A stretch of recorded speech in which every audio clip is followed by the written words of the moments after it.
स्वराज्याचे संस्थापक राजे छत्रपती शिवराय आपल्या चकलांबा नगरीतील जमलेल्या माझ्या तमाम मराठा बांधवांना माझा मानाचा देश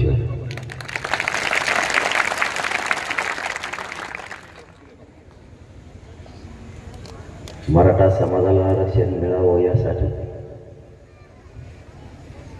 अनेक वर्षापासून मराठ्यांनी संघर्ष केला। मराठा समाजाला आरक्षण मिळालं पाहिजे यासाठी 200-300 पेक्षाही जास्त बलिदान दिले। मराठा समाजाच्या हक्काचं असलेलं आरक्षण हे या मराठा समाजाला मिळालं पाहिजे यासाठी हा संघर्ष सुरू होता। प्रत्येक वेळेस मराठे ताकदीनं लढा उभा करायचे, परंतु विजयाच्या जवळ आलं विजय मराठ्यांना हुलकावणी देऊन जायचं। आपल्याकडून थोडी शोध घेण्यात गफलत झाली। आपण शोध घेताना आरक्षण आपलं कुठे याचा शोध अगोदर घ्यायला पाहिजे। आता मराठ्यांनी अगोदर आरक्षण नेमकं मराठ्यांचं कुठं याचा शोध घ्यायला सुरुवात केली। इथून पाठीमागा मराठ्यात गैरसमज तयार केले। मराठ्यांचं आरक्षण 50% वर का 50% आतमध्ये का मराठा समाज ओबीसी आरक्षणामध्ये, या तीनही प्रश्नात गुरफटून गेला होता। मराठ्यांचं आरक्षण नेमकं कुठं याचा शोध घेणं आपल्याला गरजेचं होतं, कारण आतापर्यंत महाराष्ट्रात इतके मोठमोठाले लढे झाले, त्या लढ्यातून मराठ्यांचं आरक्षण कुठं याच्यावरती आपण शोध मोहीम करायची ठरवली आणि पाठीमागचे लढे विजयाच्या जवळ आले आणि विजयाने हुलकावणी का दिली। आता मराठ्यांनी ठरवलं आरक्षण कुठे ते आधी शोधायचं, नंतरच आंदोलन उभा करायचं आणि शोध मोहीम मराठ्यांनी सुरू केली। या शोध मोहिमेत मराठ्यांच्या लक्षात आलं मराठ्यांचं आरक्षण ओबीसी आरक्षण आहे। मराठ्यांना पक्की खबर मिळाली की मराठ्यांचं आरक्षण 50% वर नाही किंवा 50% वेगळ्या प्रवर्गात आतमध्ये सुद्धा नाही। मराठ्यांचं आरक्षण हे ओबीसी आरक्षण आहे हे मराठ्यांच्या लक्षात आलं आणि मराठ्यांनी लढा उभा केला। त्याचं रूपांतर आज विजयात झालं। मराठ्यांनी ठाम भूमिका घेतली, मराठ्यांचं आरक्षण ओबीसी आरक्षण आहे आणि तिथंच घ्यायचं हे मराठ्यांनी पक्क ठरवलं। आज या महाराष्ट्र राज्यात मराठ्यांच्या 54 लाख नोंदी सापडल्यात मराठा ओबीसी आरक्षणात असलेल्या। एका पत्रावरती एका प्रमाणपत्रावरती 4 लोकांना जरी लाभ मिळाला, त्याला प्रमाणपत्र जरी मिळाले तरी आजच मराठा समाज 2 कोटी मराठ्यांना आरक्षण मिळालंय। आज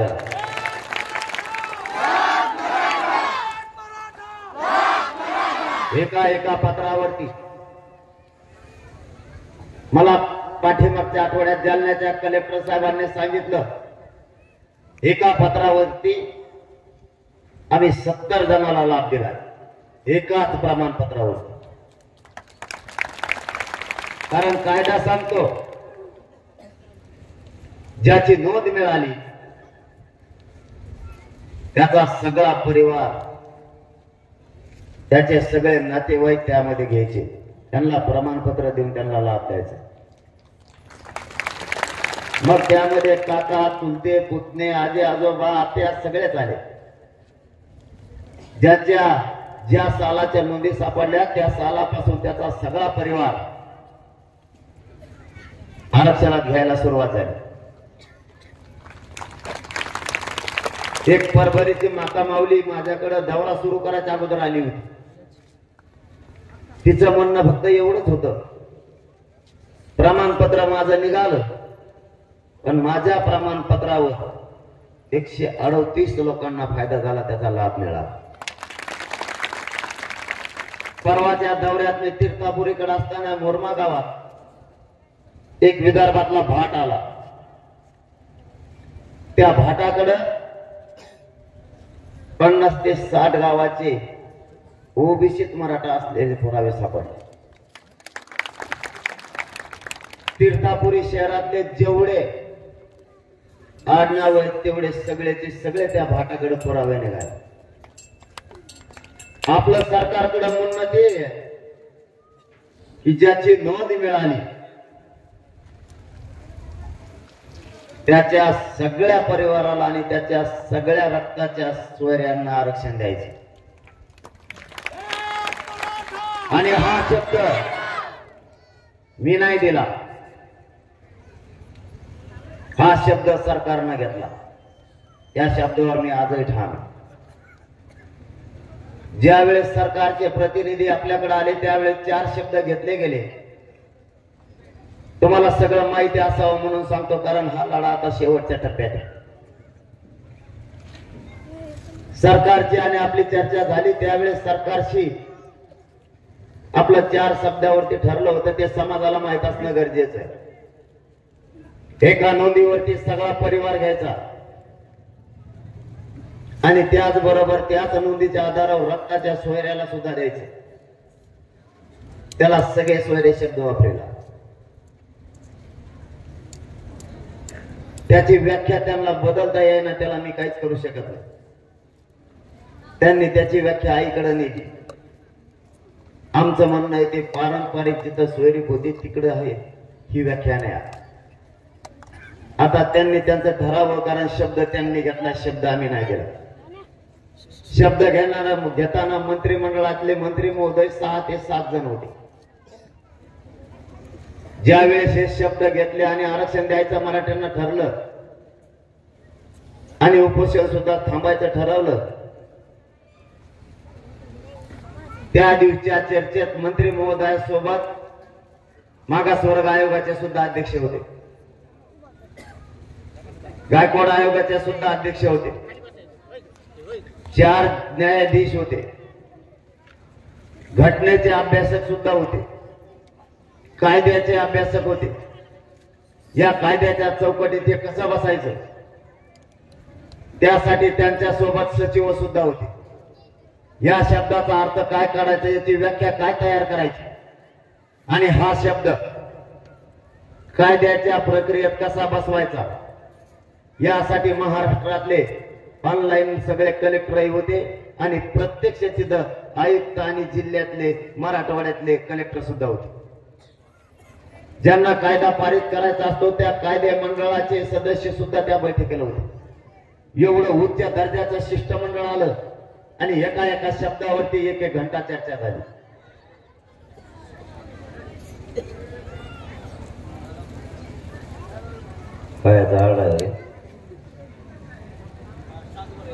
आरक्षण मिळालं का तिकडेच वापरलं. एका एका शब्दावरती 1-1 घंटा चर्चा झाली. त्यानंतर 1 महिन्यानं पुन्हा मंत्रिमंडळाचं शिष्टमंडळ आलं गिरीश महाजन साहेबांच्या अध्यक्षतेखाली.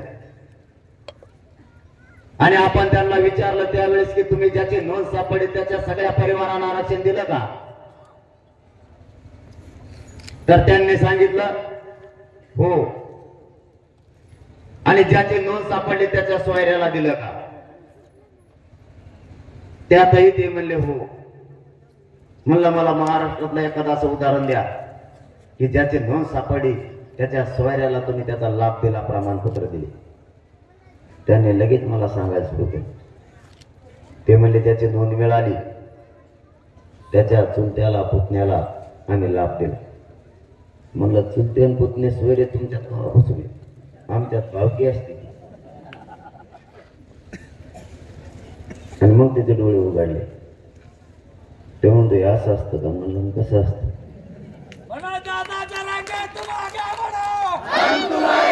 याला भावकी, ही सगळी भावकी झाली. भावकीला तर 2012चाच कायदा सांगतो घेतला पाहिजे. पण सगळ्या सोयऱ्यांना तुम्ही कसं घेणार आणि लाभ दिला म्हणता. त्यानंतर आलेले मंत्री महोदय त्यांना उत्तर न देता आल्यामुळे ते म्हणले मी विचारून येतो, आणखी माघारीत नाही आले मुंबईत. तुम्हाला सगळ्या सोयऱ्या शब्द मध्ये घ्यावा लागल, अरे शब्द तुम्ही घेतला. जाताना त्यांनी आणखीन एक शब्द सांगितला. ते म्हणले त्यांच्याकडून अज्ञानात शब्द आला असं राहते, नजर चुकीने शब्द आला असं. मला सांगा, मंत्रिमंडळाचे मंत्री महोदय त्या शिष्टमंडळात आहेत ज्यांनी 40 वर्ष सत्ता चालवली. ते अज्ञानात घेऊ शकतात का? जे सोबत आहेत सगळ्या समित्याचे अध्यक्ष आहेत. मी त्यांना म्हणलं अज्ञानात शब्द घेतला, ते काय चड्डी सांगत होते का?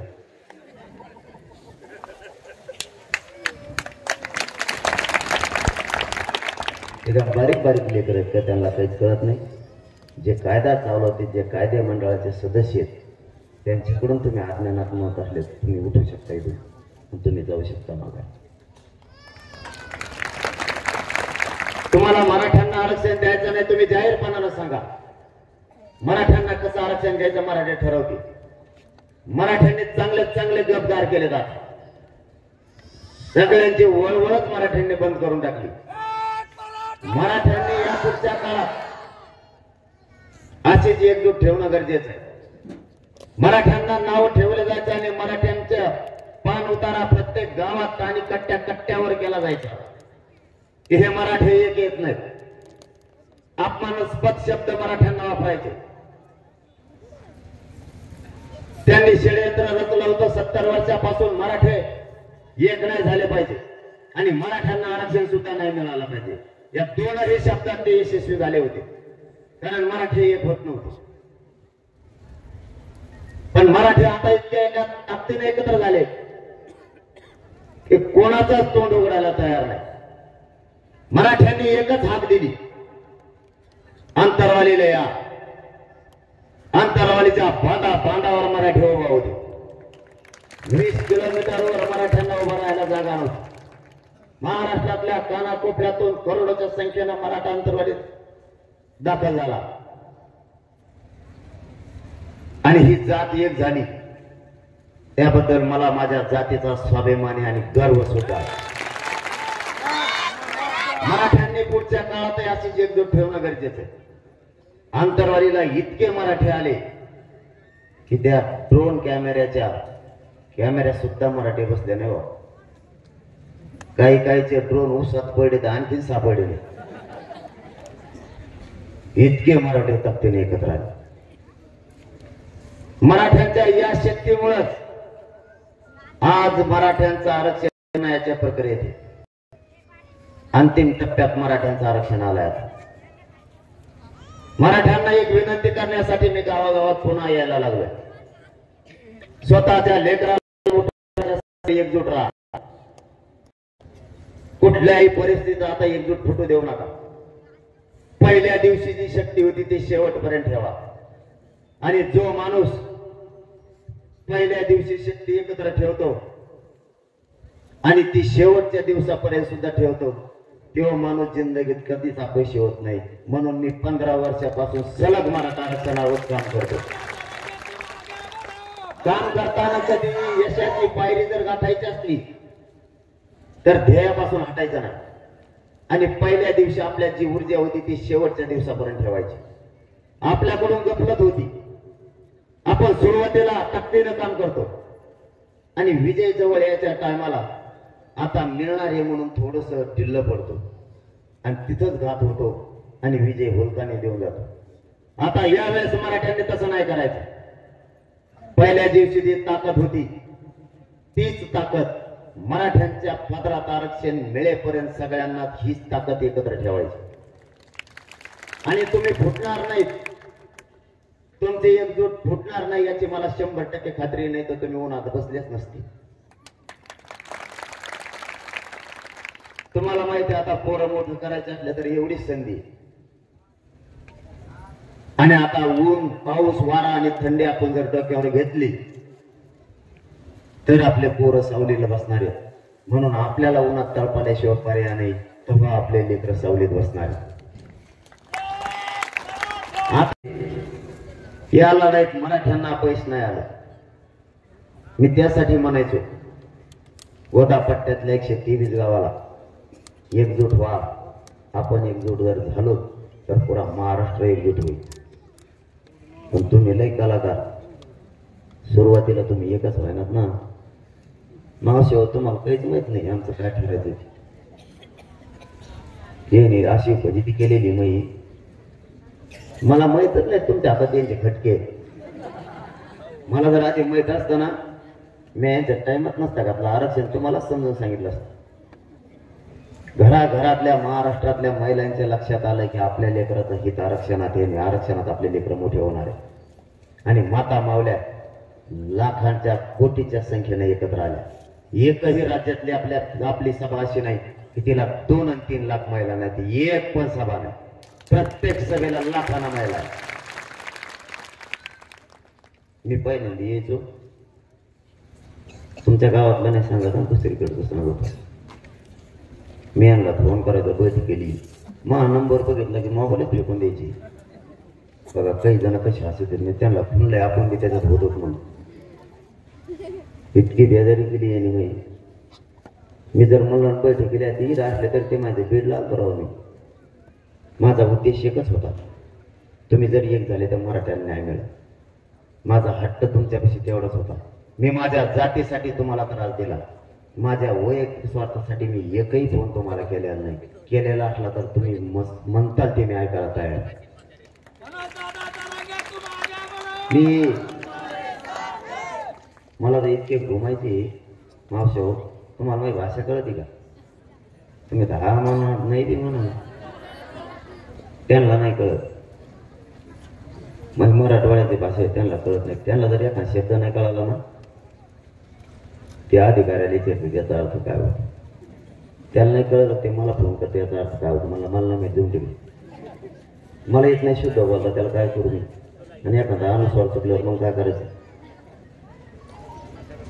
मी यांना फोन करायचं. मला एकदा असं घुमिलं एक जणांनी बैठकीला, आपण या मराठा आरक्षणावर आपल्याला दुपारी 12 वाजता बैठक घ्यायची, तुम्ही बैठक केल्या. तेव्हा मला राव मी बैठकीला आलो असतो, पण नाही मोटरच चोरीला गेली. म्हणलं मायला गेली असं बा, शेतकरी याला दुसरी आणावं लागल, पाणी द्यावं लागल. पण मी त्याच्यातून त्यालाच फोन केला. म्हणलं ते बैठकीला आले नाही, तुमची मोटर सापडली का? ते म्हणलं मोटर मी त्याचा चुलताय म्हणे, 3 पिढ्या झाला गुंठावर नाही आम्हाला दोघाला. बापरे, चक्करच येऊन पडायचं काम. पण तरीही मी माझ्या जातीवर नाराज नाही झालो. मला माहित होतं हाच महाराष्ट्रातला मराठा समाज एक दिवशी एक येईल आणि मराठ्यांच्या पोरांना आरक्षण देऊन मराठ्यांच्या पोराच्या डोक्यावर गुलाल टाकल याची मला 100% खात्री होती. म्हणून मी सारखं लढत राहिलो. आज त्याचं रूपांतर विजयात झालं. आता तसं करू नका. आता सगळे मुंबईकडे चाल. तयारी झाली की तुमची मुंबई? खरं सांगा बरं का. तिथं हा म्हणता मला असं रिटी देईन तिकडं, मला एकट्याला तिंबू घ्यायचं, तुम्ही राहायचे इकडं. आता संधी, ही संधी जर सोडली ना, पोराचं वाटोळं झालं म्हणून समजायचं. आता संधी सोडू नका. सगळे मुंबईकडे चला. मला इतका त्रास आहे तरीही मी रातपाट एक करतोय मराठा समाजासाठी. रातपाट मी पाठ सुद्धा सभा घेतो, कार्यक्रम घेतो.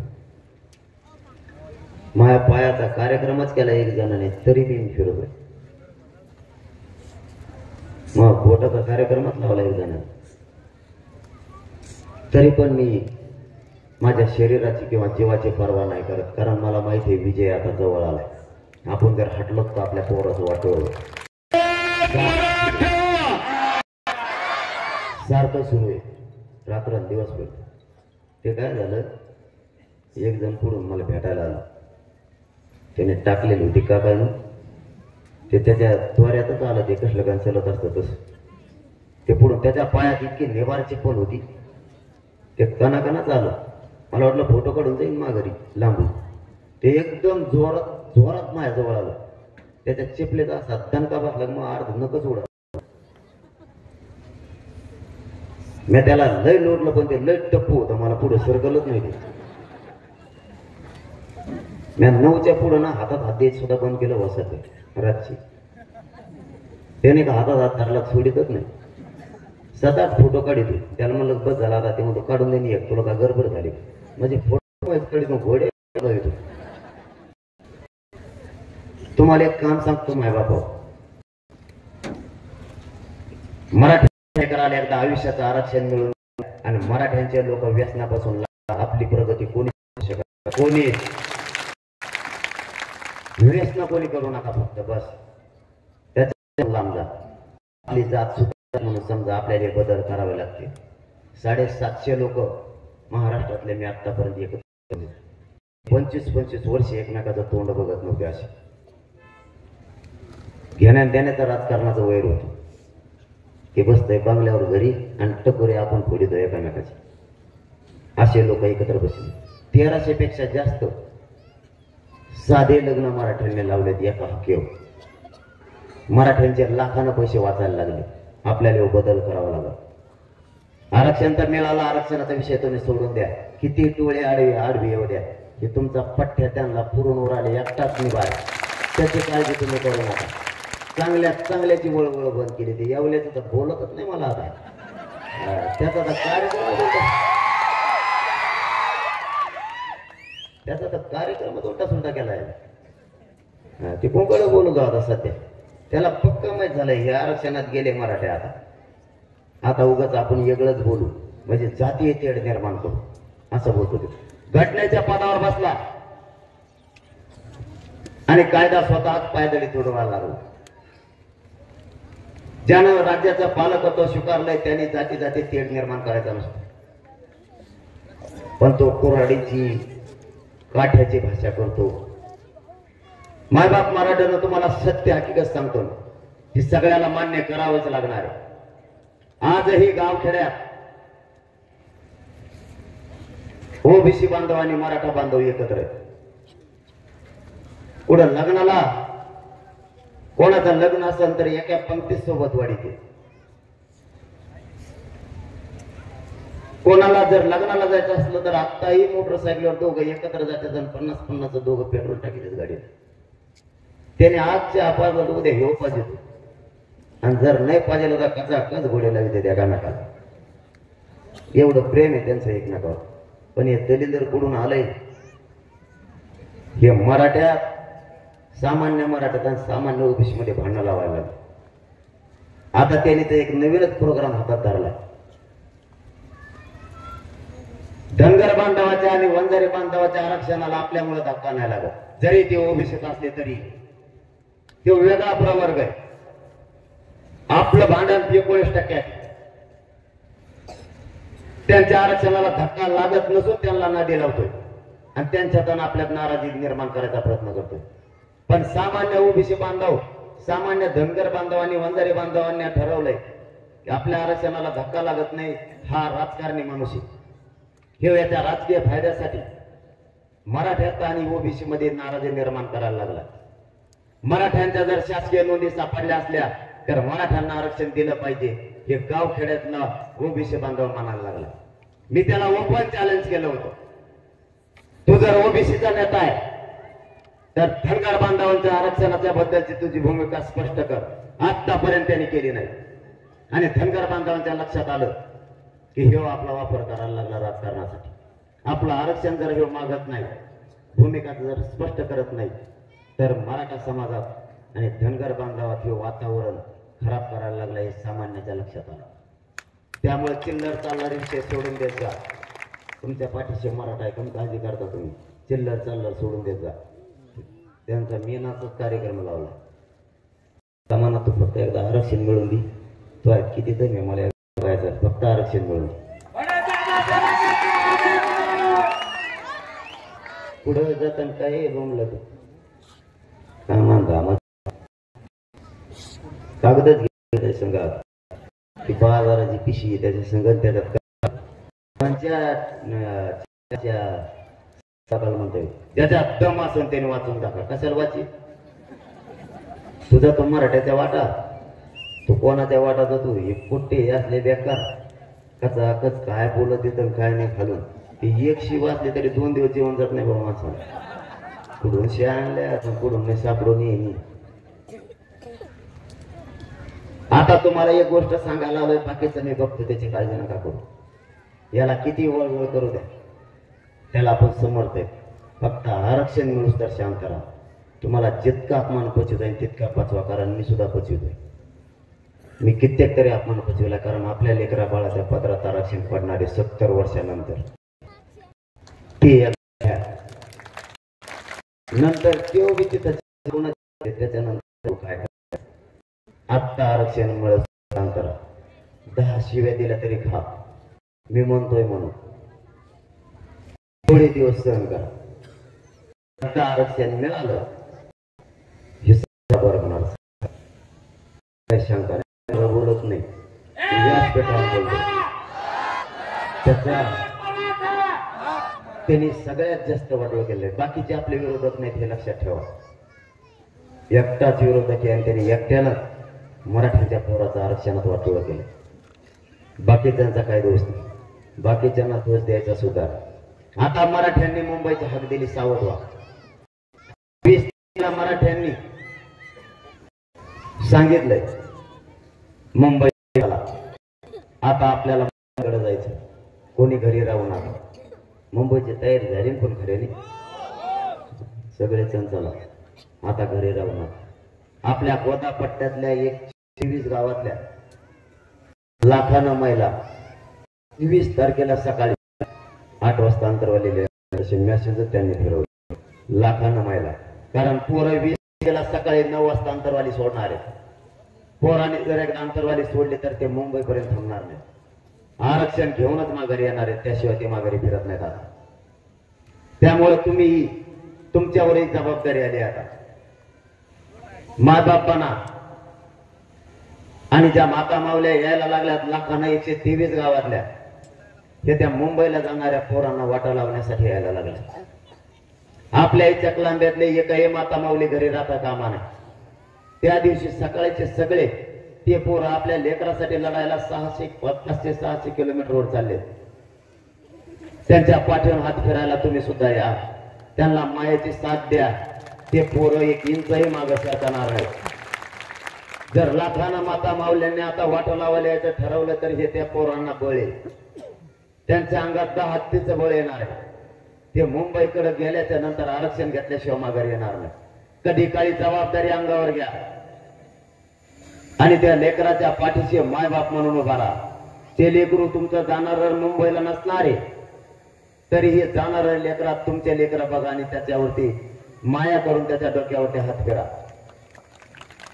कारण त्या पोरांना आता तुमच्या पाठबळाची आणि साथीची गरज आहे त्या पोरांनी ठरवलं आता मुंबईकडे जायचं पोरं बी इतक्या कामाला लागले मी 20 तारखेला सांगितलं मी चांगलं म्हणलो होतो बरं का 17 तारखेच्या बैठकीत तुम्ही काय करा आपण इथेच एक फायदा म्हणून मग बघू मुंबईचे आणि पोट्टेला बेकार म्हणलं नाही मुंबई म्हणा म्हणलो चला मुंबईला काय करू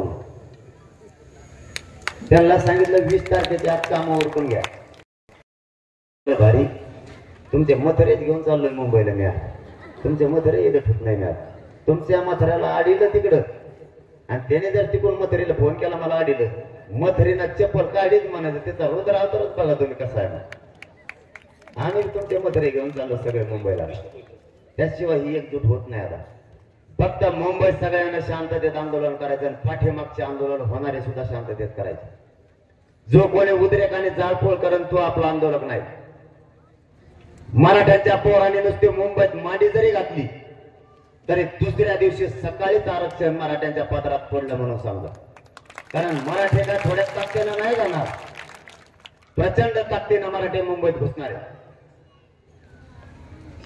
या भारत देशात आतापर्यंत असं मोठं आंदोलन शांततेचं झालं तर इतक्या ताकदीनं चारही बाजूला मराठी आता मुंबईत घुसणार आहे. आणि त्यांच्या हे लक्षात सुद्धा आलंय की मराठी किती ताकदीने येणार आहे. करोडोच्या संख्येने पूर आणि माणसं घराच्या बाहेर पडणार आहे हे सरकारच्याही लक्षात आलंय. सरकारनं आपण जे रूट टाकलाय, मार्ग टाकलाय, त्या मार्गावर मला एक जणांनी फोन केला. त्याचं नाव नाही सांगणार मी आता. तेव्हा म्हणला तुम्ही रूट टाकला ह्या मार्गे, पण मुक्काम डोंगरावर कम ठेवले. कारण ती वारी असल्यावर गावात मुक्काम असतात ना. ते म्हणतो तुमची वारी मुंबईला चालली रॅली, तुम्ही डोंगरावर मुक्काम टाकले. म्हणलं आम्ही डोंगरावरून गेल्यावर मग मागे येऊन बघतो कोण टाकली. कारण इथं 2.5-3 कोटी पोर आहेत. यांना जर गावात मुक्काम ठेवले होते, गाव 6 महिने सुधारण का त्याला. जर भेताडाचा अडुगे पाठच बसले तर त्या गावाची कशी दशा व्हायची. तो म्हणला अयो याच्यासाठी डोंगरावर टाकलं का मुक्काम. म्हणलं मग कशासाठी. मग ते म्हणतो मुंबईत आल्यावर म्हणलं तिथं जागा मिळेल तिथं. त्याच्यातले एक जण दुसऱ्या दिवशी मला फोन करून सांगितलं, ते मला 4000 बाथरूम तयार केलेत आम्ही. आता तो 4000 केलेत, पोरं येणार आहेत 2-3 कोटी. आणि त्याच्यात जर पोरं जमले मराठीचे पोट्याला शान आहे का. ते जर त्यात बसले ते 2-3 घंटे बाहेर नालत, बाकीच्या काय करायचं. परत मराठीचे पोरं मध्ये मंत्री कोणत्या गादीवर झोपवतो ती गादी बघायची आम्हाला, त्याचं घर कसं आहे. आणि त्या टायमात जर त्याच्या काताड्यात ती गादी सापडली तर त्या गादीचं काय व्हायचं. फुल टेन्शन मध्ये ती. ही आमचा रोष आहे, ही विनोद नाही आहे, आमचा राग आहे. 70 वर्षापासून मराठ्यांना आरक्षण होतं ते तुम्ही दिलं नाही. त्यामुळं मराठ्यांच्या मनात ही कदकद होती, ती आता बाहेर उफाळून पडली. स्वतःच्या पोराच्या मुर्दे डोळ्यात देखता पडायला लागले. एका टक्क्यावर पोरं जर हुकले तर पोरं आत्महत्या करायला लागले. आई बापानं रात्रंदिवस कष्ट करून वेळेप्रसंगी कर्ज काढायचं, पण पोरं शिकवायचे. ज्याचं पोरग किंवा मुलगी 1% हुकली त्या बापाला एकदा विचारा आरक्षणाची काय किंमत आहे. ज्या पोरानं 5-5 वेळेस परीक्षा दिल्या तरी ही 1% आरक्षणामुळे हुकलं, त्या पोराला आरक्षणाची किंमत विचारा, मग लक्षात येईल. आरक्षण अत्यंत गरजेचं आहे. तुम्ही जमिनी जशी प्रॉपर्टी मुलाला आयुष्यासाठी भाकरी म्हणून कमवून ठेवली, तसंच आरक्षण सुद्धा तुम्हाला आयुष्यासाठी पोरांना मिळवून देणं तुमची जबाबदारी आहे. आणि ते तुम्हाला मिळवून द्यावंच लागणार आहे. आता आपल्याला जीवन जगताना जसं पाणी आवश्यक आहे, तसं जीवन जगताना आता आरक्षण गरजेचं आहे. आरक्षण निर्णयाच्या टप्प्यात आलाय. मायबाप मराठ्यांना आता मागे सरकू नका. काय तरी हरकत नाही, शांततेत आंदोलन करायचं, पण आता मागे सरकायचं नाही. आरक्षण घ्यायचं म्हणजे घ्यायचं. सरकारने शुक्रवारपासून आदेश काढले. महाराष्ट्रातल्या सगळ्या महसूल कर्मचाऱ्यांच्या सुट्ट्या रद्द केल्या आणि त्यांनाही काम करायचं सांगितलंय की मराठ्यांच्या नोंदी शोधून काढा. तुम्ही बारकाईने लक्ष ठेवा. कोणत्या अधिकाऱ्यावर कोणाचा दबाव का नोंदी सापडू नको म्हणून सावध तुम्ही राहू नका. आता ते गाव नमुन्याचा त्यावरच्या घेतायत की नाही घेत लक्ष ठेवा. गावागावात आता रेकॉर्ड सापडायला सुरुवात झाल्यापासून टीसीवरचे रेकॉर्ड घेतात का नाहीत बघा. पीक पाणीचा पुरावा घेतात का नाही तो पण बघा.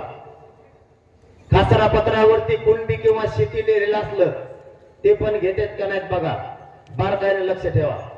संस्थानाकडे भरपूर पुरावे आहेत. त्र्यंबकेश्वरच्या संस्थानामध्ये 22 पुरावे तेही सरकार राष्ट्रमध्ये भरपूर घ्यायला लागले.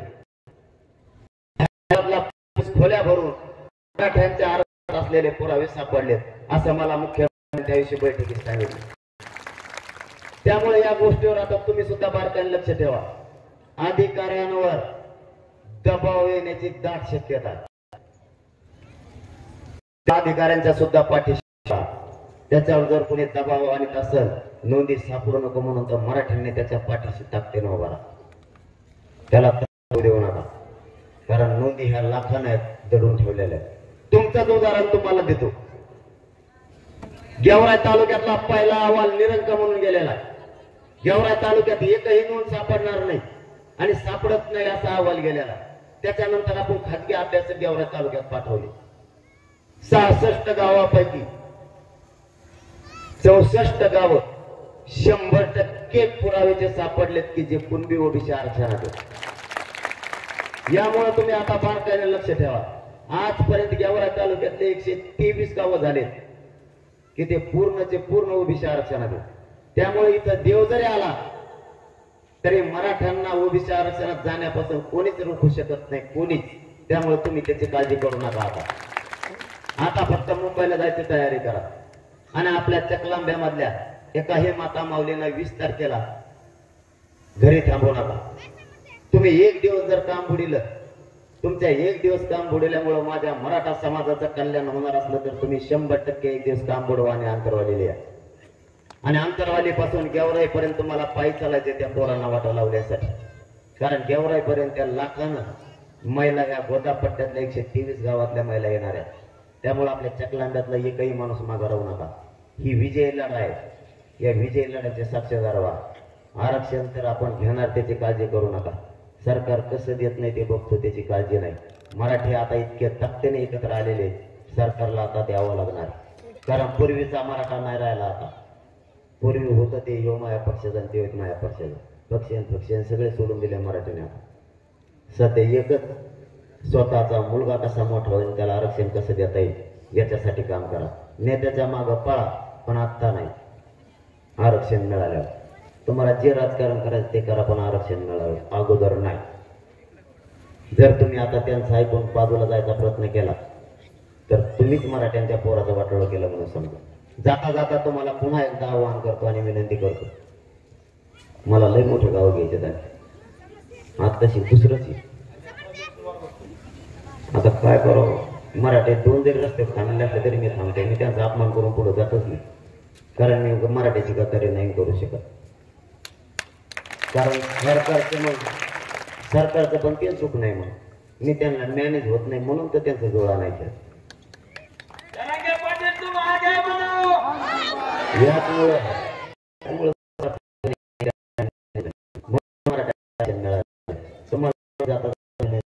एकजूट राहा, एकजूट आरक्षण मिळू द्या. एकदा पोराच्या मग तुम्हाला जे राजकारण करायचं करा. आपला शब्द, माझा जीव जरी गेला ना तरी मराठा समाजाला आरक्षण मिळवून दिल्याशिवाय हिंच माग गाठणार नाही. शब्द आहे माझा तुम्हाला. फक्त तुम्ही एक फुटून देऊ नका. गावाची गावं जागे करा. आसपासच्या खेड्या